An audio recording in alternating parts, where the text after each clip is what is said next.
On parle de plus en plus, et on en jasait avec Frédéric tantôt, sur les réseaux sociaux de ces injections de vitamines, une espèce de cocktail par intraveineuse. Il y en a qui font la promotion de ça, et pour toutes sortes de raisons, la libido, le manque de sommeil, la perte de poids, les lendemains, comme on dit, de gueule de bois. Et il y a un nombre quand même important de cliniques qui l'offrent. Je sais qu'il y en a au moins une sur la Rive-Sud, à Montréal aussi, qui propose ces injections. Et hier, des ordres professionnels ont pris la parole en disant « ça suffit, là, c'est du grand n'importe quoi ». On pense à l'ordre des infirmières et infirmiers, des diététistes, nutritionnistes. Et avec nous ce matin pour en parler, le président du Collège des médecins, Dr Maurice Gaudreault. Dr Gaudreault, bonjour. Bonjour, M. Arcan. Et également le président de l'Ordre des pharmaciens, Jean-François Desgagnés. M. Desgagnés, bonjour. Bonjour, M. Arcan. Dr Gaudreault, je commence avec vous. Là. Pour obtenir les injections, là, c'est en vente libre, ça prend une ordonnance de quelqu'un. Comment ça marche?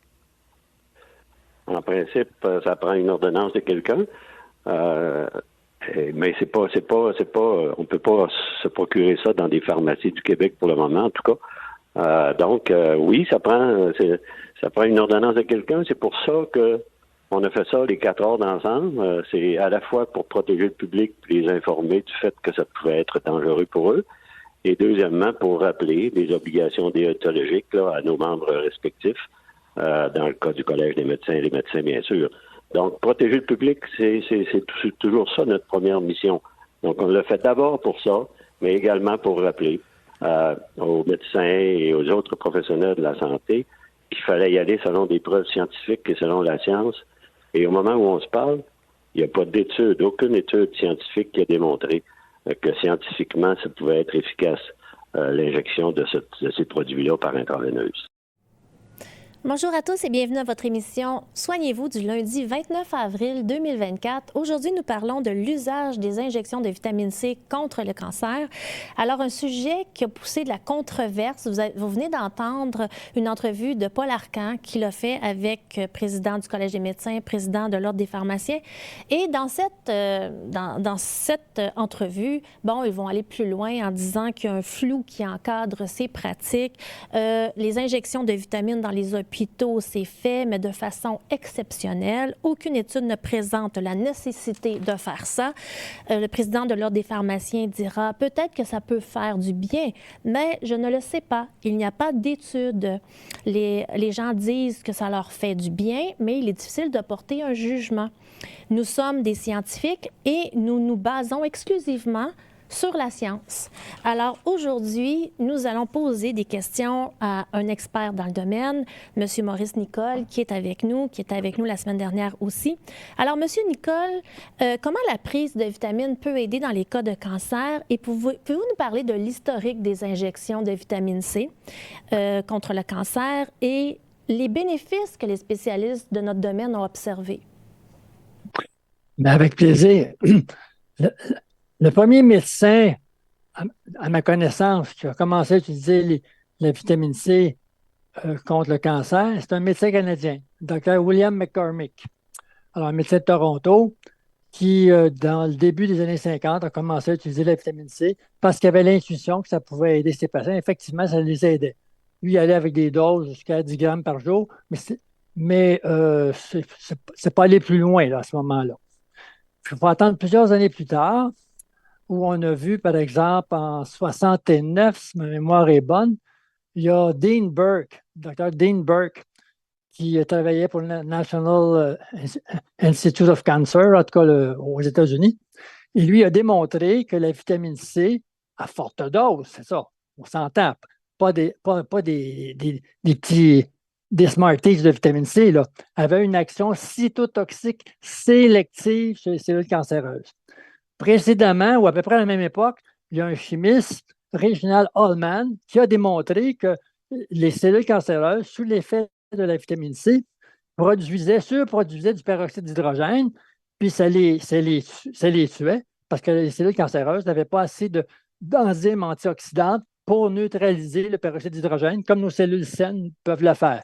Nos cellules saines contiennent beaucoup de catalase, de peroxydase, des enzymes qui transforment, qui transforme le peroxyde d'hydrogène en eau, neutralise complètement. Mais la cellule cancéreuse n'en contient pas ou en contient peu, Donc, pour elle, c'est un poison. S'il y a beaucoup de vitamine C qui est concentrée dans la cellule cancéreuse, bien, cette vitamine C-là va stimuler la production de peroxyde d'hydrogène qui va endommager finalement la cellule cancéreuse. Ça, c'était établi.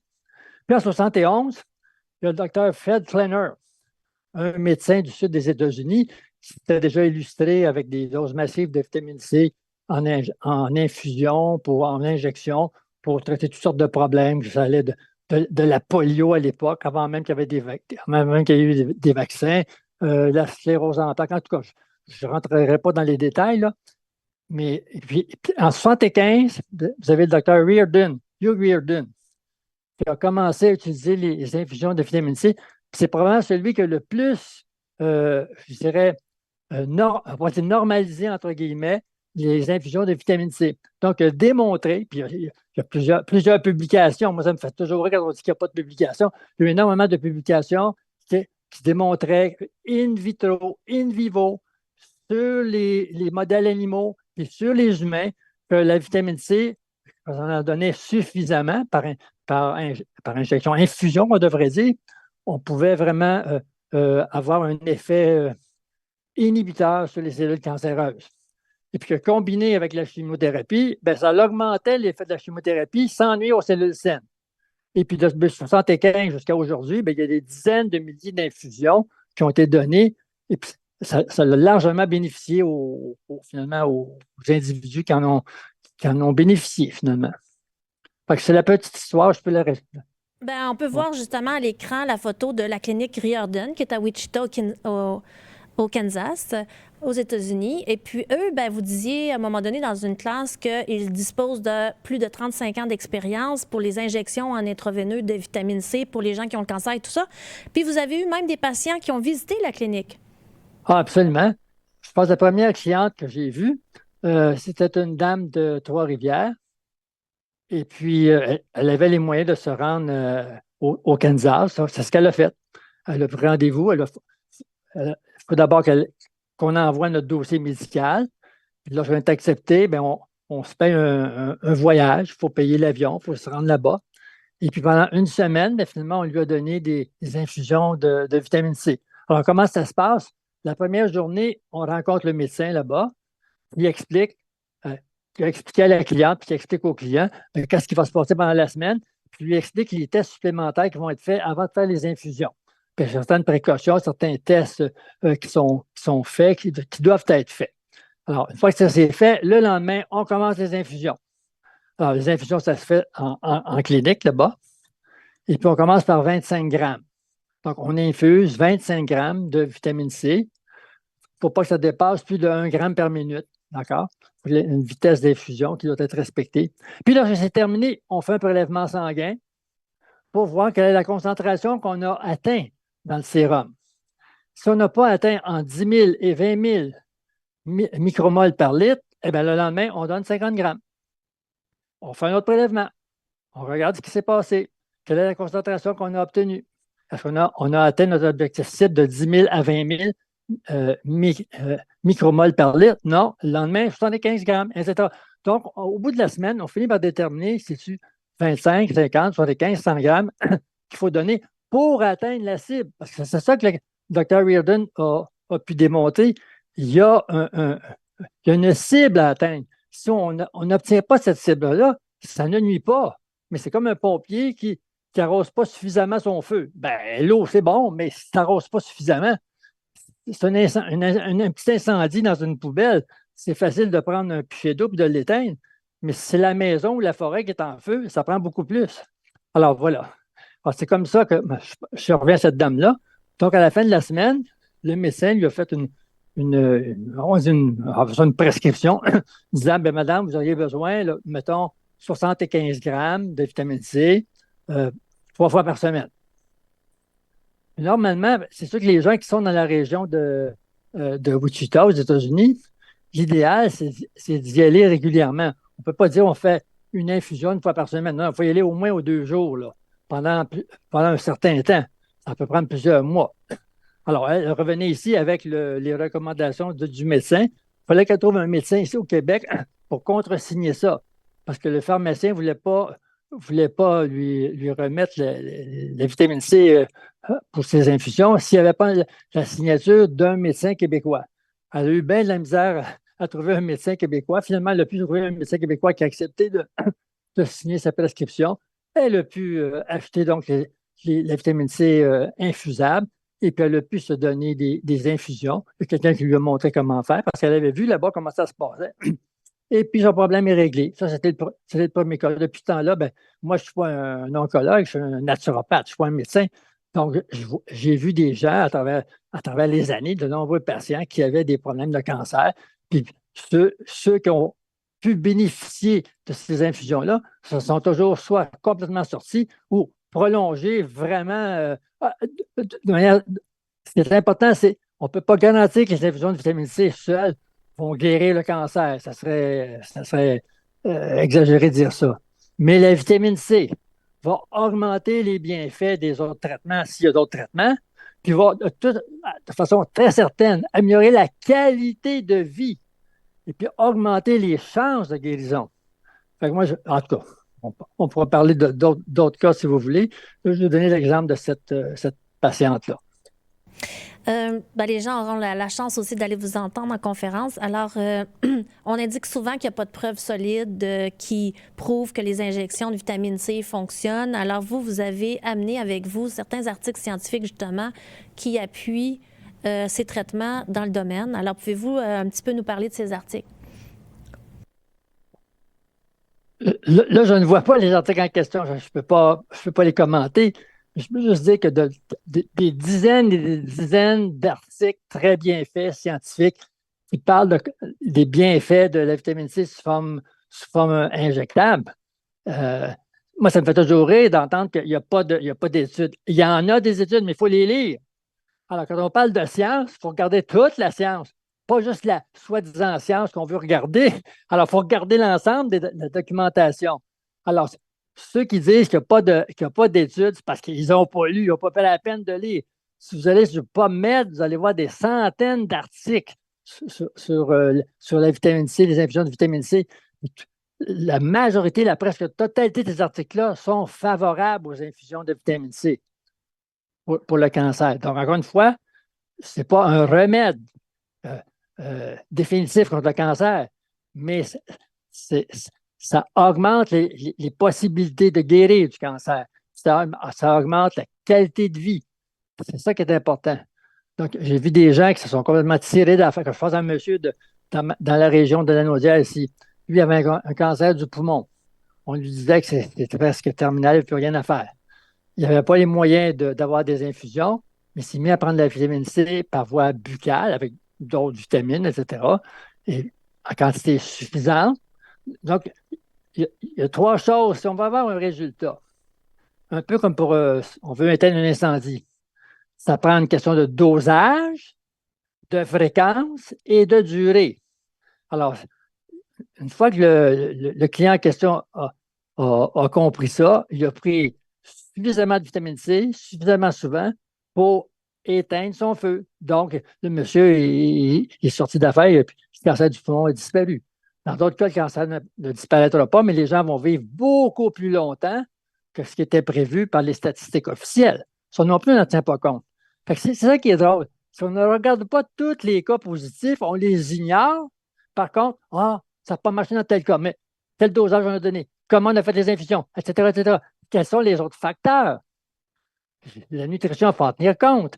Si on parle de vitamine C, il faut dire qu'il y a d'autres vitamines que j'appelle les alliés de la vitamine C qui vont augmenter le pouvoir cytotoxique sélectif de la vitamine C. C'est ça qui est intéressant de comprendre. La vitamine C a un effet sélectif sur les cellules cancéreuses, va nuire aux cellules cancéreuses, mais va bénéficier aux cellules saines, va les protéger contre les effets indésirables potentiels des traitements conventionnels, sans nuire à ces traitements conventionnels-là. Donc, il y a où le problème?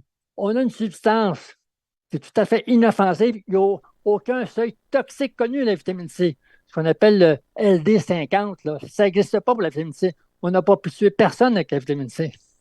Alors, si on en prend trop par la bouche, tout simplement, on va avoir un effet laxatif, c'est tout. Alors, de toute façon, Pardon, Caroline. Pardon.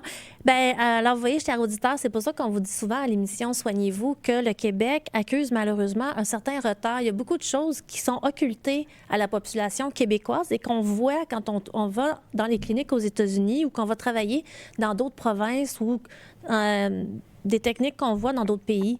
Alors, c'est malheureux. Et si vous avez, vous aussi, à cœur de commencer à vous informer sur qu'est-ce qui pourrait peut-être être bénéfique, que vous ne retrouvez pas ici, mais qui est disponible ailleurs, bien, écoutez, faites partie du combat avec nous pour qu'on puisse demander que ce soit disponible au Québec. Et vous vous souvenez sûrement, M. Nicole, Nathalie Prudhomme avait beaucoup manifesté l'intérêt pour que ce soit disponible au Québec. Elle devait aller ailleurs dans d'autres provinces pour aller se faire injecter. C'était beaucoup de frais pour elle.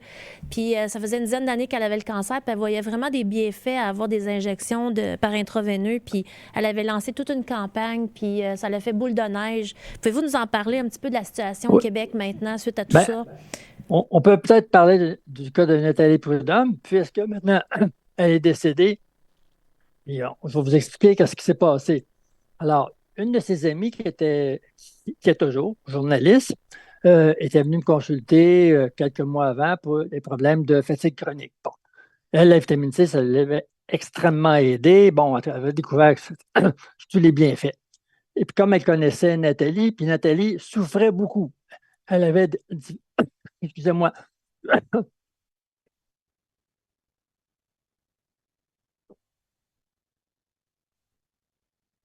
Elle avait divers régimes de chimiothérapie, mais elle souffrait le martyr. C'est un cancer du sein, là, puis elle souffrait de martyr, puis elle avait beau utiliser les médicaments qu'on lui prescrivait pour ses douleurs, puis rien à faire.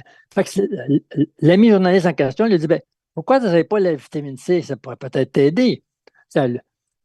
Nathalie a dit, écoute, j'ai essayé toutes les sortes de chimiothérapie, puis toutes les sortes de médicaments, puis ça ne fonctionne pas. Mais elle dit, écoute, tu n'as rien à perdre. Va rencontrer au téléphone à Maurice. Bon, fait que finalement, on s'est parlé. Et puis, elle a décidé d'avoir des infusions de vitamine C. Alors, elle s'est organisée, je crois, avec le CLSC de son coin à l'époque, ça lui avait été autorisé. Et puis, moi, je l'ai entendu au tout début dans une émission de radio qui était animée par Isabelle Maréchal. Puis Isabelle Maréchal, évidemment, elle posait des questions, elle était sceptique, etc. Nathalie Prudhomme, elle dit, écoutez, c'est extraordinaire pour moi. Dès que j'ai commencé à avoir les infusions, mes douleurs sont disparues.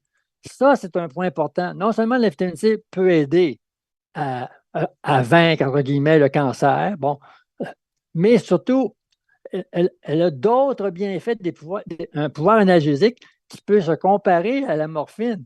Encore là, ce n'est pas les naturopathes qui ont inventé ça. C'est publié, le pouvoir analgésique de la vitamine C. Et puis, si tu prends de la morphine, la vitamine C va diminuer les effets de la morphine, puis va faire en sorte que tu as besoin de moins de morphine. Alors, c'était sa première constatation, en dehors des effets que ça peut avoir sur le cancer, l'effet analgésique. Quand je vous disais que la vitamine C, c'est sûr, va augmenter votre qualité de vie, ça, c'est certain.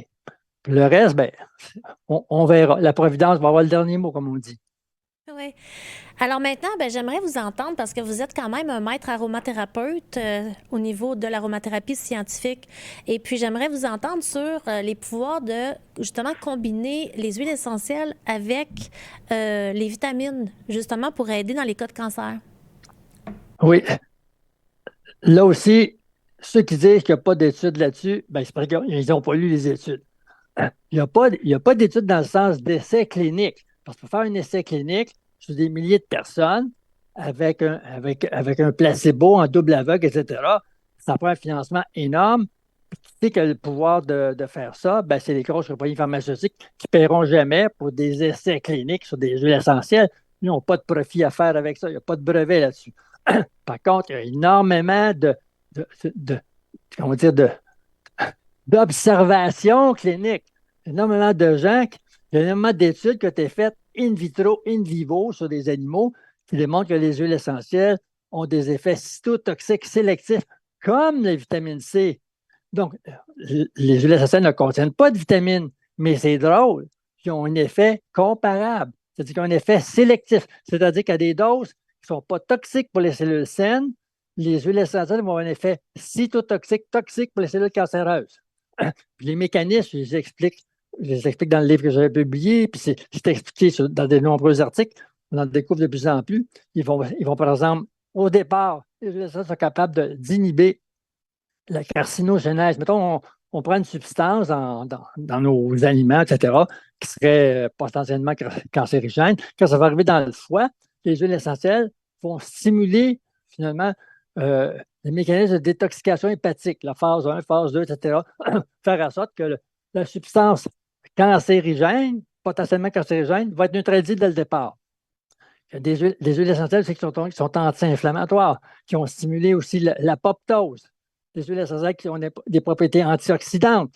Des huiles essentielles qui sont capables de lutter contre l'angiogénèse, la formation de vaisseaux sanguins par les tumeurs. Excusez. Donc, tout ça fait que les huiles essentielles, combinées avec une bonne nutrition, avec une bonne supplémentation, quand on parle de vitamines, on a un effet synergique. Moi, c'est ce que j'ai observé. Alors, Je voudrais dire aux gens qui nous écoutent justement que les huiles essentielles ont un effet quand on dit angiogénèse, c'est qu'on arrête les cellules cancéreuses de se faire des nouveaux segments sanguins, comme on dirait, des réseaux sanguins pour pouvoir s'abreuver. C'est ça. Hein?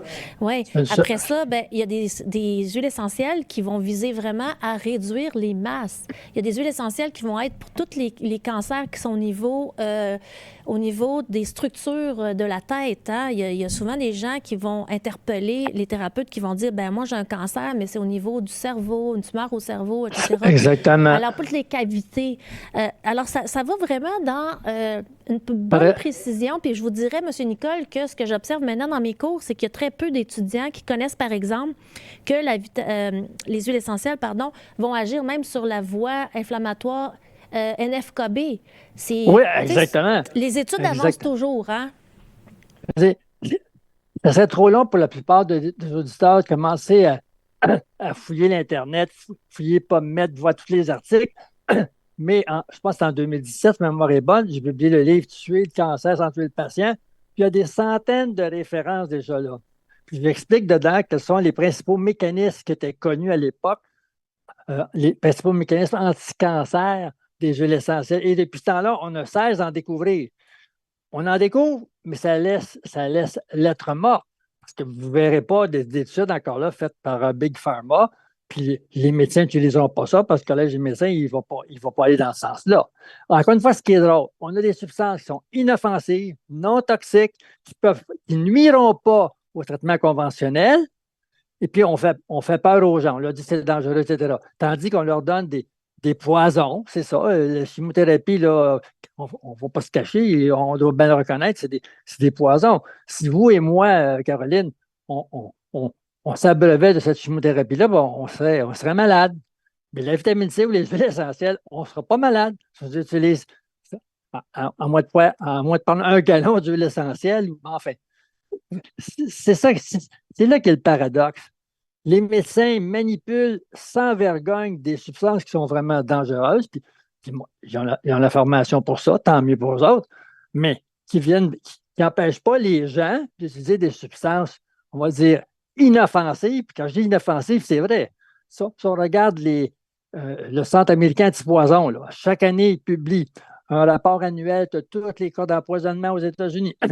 Ça fait 35 ans de suite qu'ils disent qu'il n'y a aucun cas de mort dû à la prise de suppléments de vitamines, de plantes médicinales, d'homéopathie, etc.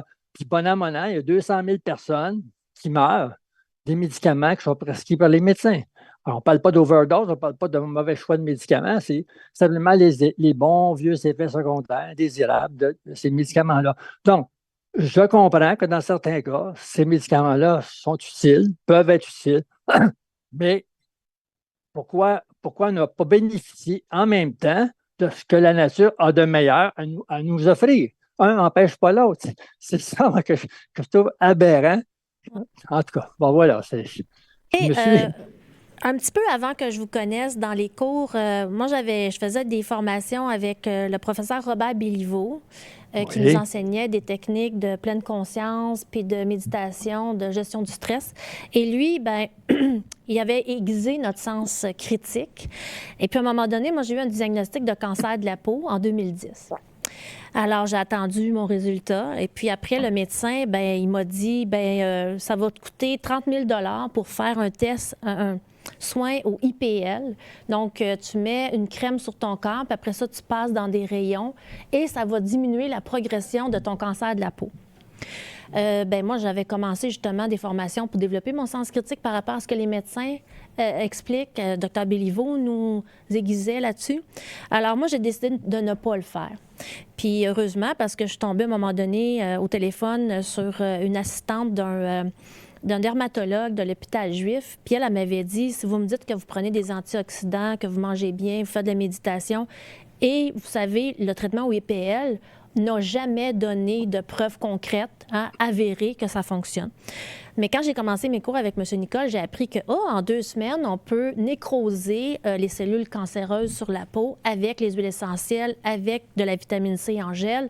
Alors, maintenant, quand j'ai des choses un peu bizarres, étranges qui sont sur la peau, c'est ce que je fais, écoutez. Puis, ça fonctionne très bien. Alors, ce que je peux vous dire, c'est que pour moi, ça a été encore une grosse preuve qu'on se fait raconter à peu près n'importe quoi. Et à un moment donné, j'ai assisté même à la conférence de Dr Fernand Turcotte, un éminent médecin du Collège des médecins qui a enseigné toute sa vie à l'Université de Montréal, mais qui a traduit beaucoup de livres sur « Devrais-je me faire tester pour le cancer? Peut-être pas, voici pourquoi. » Bref, il a enseigné un peu aux gens comment se mettre à l'abri de leur médecin. Imaginez, un médecin retraité qui fait ça. Et justement, lui disait, tout ce qui est basocellulaire, tout ce qui est cancer de la peau, c'est ridicule. Les dermatologues font du fric avec ça. Bon, on s'entend que quand on regarde ça sous un microscope, ça ne va jamais être joli. Mais est-ce que la personne va en mourir? Est-ce qu'il faut lui donner un traitement à 30 000? Peut-être pas. Alors ça, c'est un premier exemple. Deuxième exemple, c'est quand j'ai eu, à un moment donné, infection urinaire qui monte au rein. Je m'en vais, ça faisait un moment que j'avais fini mes cours avec M. Nicole. Je m'en vais à l'urgence et je voulais juste savoir si c'était des pierres au rein ou si c'était une infection. Finalement, on me dit c'est une infection. J'ai dit, je vais retourner chez nous. Non, mais là, il faut vous donner de la morphine avant de retourner à la maison. J'ai dit non. J'ai les huiles essentielles à la maison. J'ai mes molécules naturelles à la maison, toute mon officine. Et là, ils m'ont dit, vous mettez votre vie en danger. Alors moi, j'ai dit non, pas quand on connaît les molécules des huiles essentielles. Et la jeune médecin m'a dit, ce n'est pas prouvé. J'ai dit, oui, c'est prouvé. Il y a au-delà de 1000 articles scientifiques. Je suis retournée à la maison, puis pendant 3 jours, ils m'ont appelé à tous les jours pour savoir comment ça allait. J'ai dit, très bien, je prends mes huiles essentielles. Puis c'est ça, c'est que même des fois, quand je suis avec des étudiants en naturopathie, je me rends compte à quel point les gens, des fois, ont de la misère à saisir à quel point ces substances sont antibactériennes, antivirales, mais d'une très haute puissance. Là, je vous l'ai dit, c'est bon contre les maladies nosocomiales, H1N1, c'est difficile, malaria, paludisme et les SRAS, COVID étant une souche de SRAS. Donc, il n'y a pas à paniquer tant que ça quand on a une affection. C'est ce qu'on veut vous dire. Bien, je pense que tu as touché un point important, développer notre sens critique, rester un point d'interrogation vivant. Alors, en science, il n'y a pas de consensus. Il faut regarder les faits, les données. Les données, ce n'est pas juste celles qui sont publiées, c'est les faits aussi. On prend un exemple. Il n'y a absolument, à ma connaissance, il n'y a absolument aucune étude qui a été publiée sur l'effet, on va dire, anti-inflammatoire de la lavande. Alors, ceux qui connaissent un peu l'aromathérapie, qui sont déjà brûlés en saisissant une poêle très chaude, là, ils savent que si on met de la lavande régulièrement sur l'endroit où on s'est brûlé, à la fin de la journée, ça ne paraîtra même pas qu'on s'est brûlé.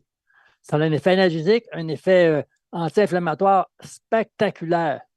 Tout le monde qui fait l'expérience va vous le confirmer. Ça veut juste à l'essayer. Brûlez-vous, là, pas au 3e degré, on s'entend, puis faites ce que je vous dis. Vous allez voir, ben oui, ça marche. Comment ça se fait? Comment ça se fait que ça n'a pas été publié? Ben, l'absence de preuve n'est pas une preuve d'absence d'effet. On n'a pas d'études à double aveugle pour les parachutes. On n'a pas pris des gens sautant d'un avion avec parachute, d'autres sans parachute. Non, c'est clair que si tu sautes d'un avion, pas de parachute, tu as 99,9 % de chance de te tuer. Tu sais, c'est clair. Si tu as un parachute, ben, tu as presque toutes les chances du monde de t'en sauver. Tu sais. En tout cas, fait que ça, il y a beaucoup de cas comme ça. L'hélicryse, une autre huile essentielle.